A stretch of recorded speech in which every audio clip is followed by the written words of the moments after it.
Ayan. Muli, nagbabalik po yung lingkod, guys. Ayan, isang mapagpalang araw gabi sa ating lahat. Ayan. At ito, sa isang araw, dalawang video lang naman yung ina-upload ko. At pahirapan na pag pangatlo o tatlong video. So, dalawang video lang. And eto na, guys, no. Bago tayo magpatuloy, pakiclick naman po muna ng thumbs up. And dito sa screen na yan, may makikita kayo dyan na comment. Ito ay comment ni Ma'am Lilian Lumake. Yan, Ma'am Lilian, ako po ay magbibigay lang muna ng aking reaction, aking opinion sa iyong comment. Mawalang galang muna sa lahat ng ating mga minamahal na viewers. Pakiclick naman po muna ng thumbs up nang sa ganun ay swak sa panlasa ni YouTube, and baka pwedeng samahan nyo ako hanggang sa matapos ang ating video, no? And baka meron pong gusto mag-subscribe. Yung may gusto lang po, hindi naman po sa pilipit, sa yan, matipilipit ang dila ko. Hindi naman po sa pilitan. And pakiclick na lang din po ng bell na sa ganun ay updated kayo sa aking mga video na i-upload. Dito, wala sa kung anuman, nagkakaroon ng pagkukumpara dahil doon sa pagiging most beautiful vlogger, si Carla Top 7. Hindi matanggap ng iba. Dapat tangkilikin ang sariling atin. Nasa Kalingap tayo, sumusubaybay kayo sa Kalingap, nanonood kayo sa Kalingap. Sino ba si Carla? Alaga ni Kalingap Rab yan eh. Beneficiary ni Kalingap Rab. So, dapat magkaisa na. Magkaisa na. At huwag pong magkumpara. Ito yung aking highlight ng topic. Kinukumpara, nandyan sa screen nakikita nyo. Hindi ko sana ito re-reactionan. Pero, bakit po? Kung sino yung wala doon sa Kalingap, wala dito sa Kalingap eh. Mawalang galang, hindi siya yung nire-reactionan ko. Yung dating Kalingap, Angels, ex-Angels ng Kalingap, si Rachel. Mawalang galang, hindi ikaw nire-reactionan ko. Pero para lang doon sa mga nagko-comment, please, wag po tayo magkumpara. Meron ko dito comment, babasahin ko muna. Maganda pa nga, di hamak na si Blanc. Yan.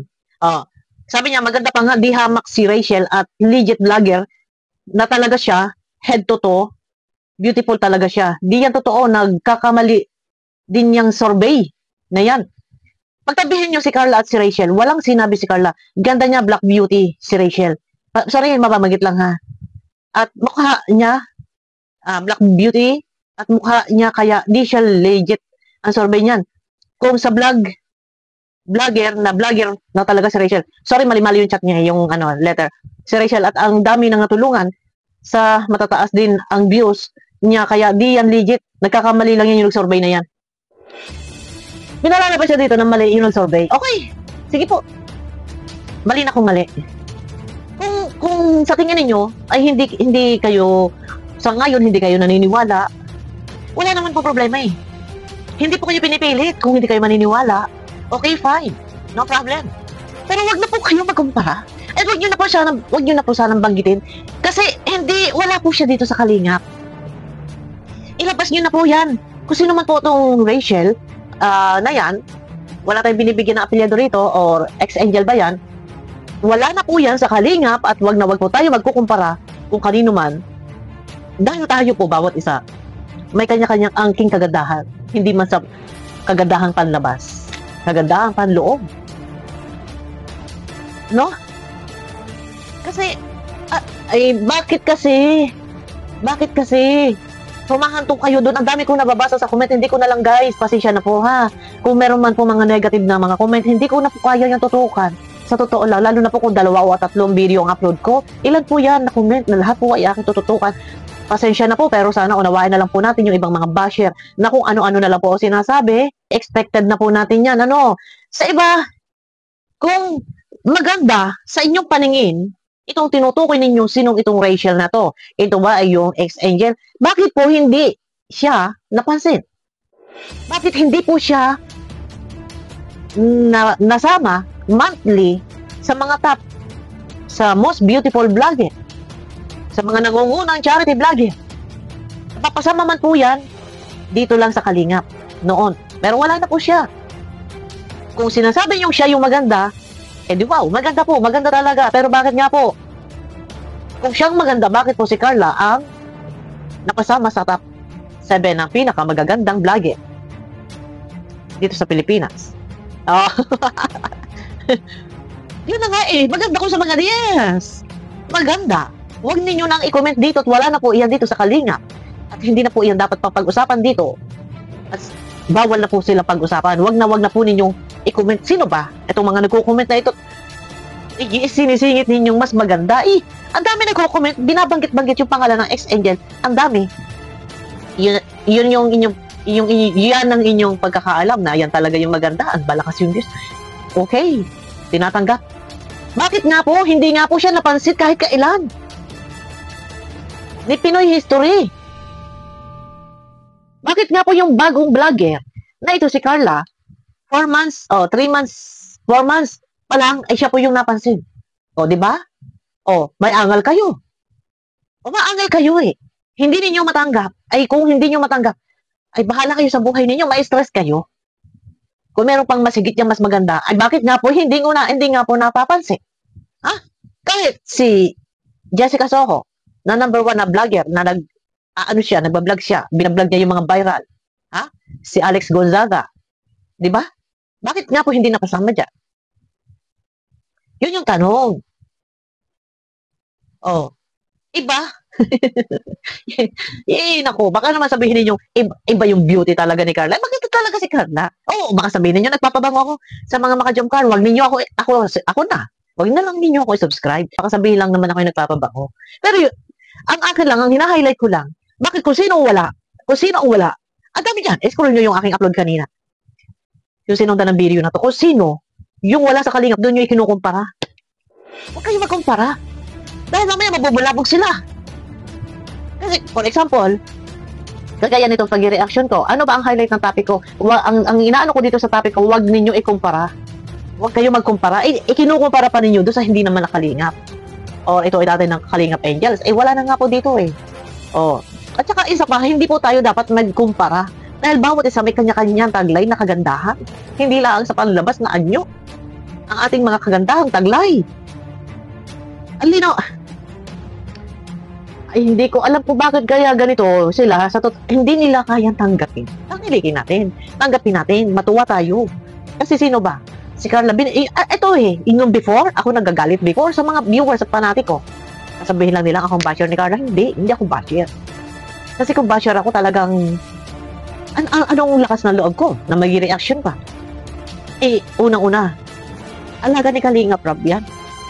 Tinutulungan ni Kalingap Rab. So, di ba? Ang akin lang dito, iwasan natin magkumpara at mag-move on kayo. Move on na lang. Bakit hindi kayo nag-move on? Kung kanino-kanino nyo kinukumpara, sasabihin niyo hindi naman maganda. Ang dami yan, hindi ko lang talaga matutukan. Pasensya na guys, pasensya na po.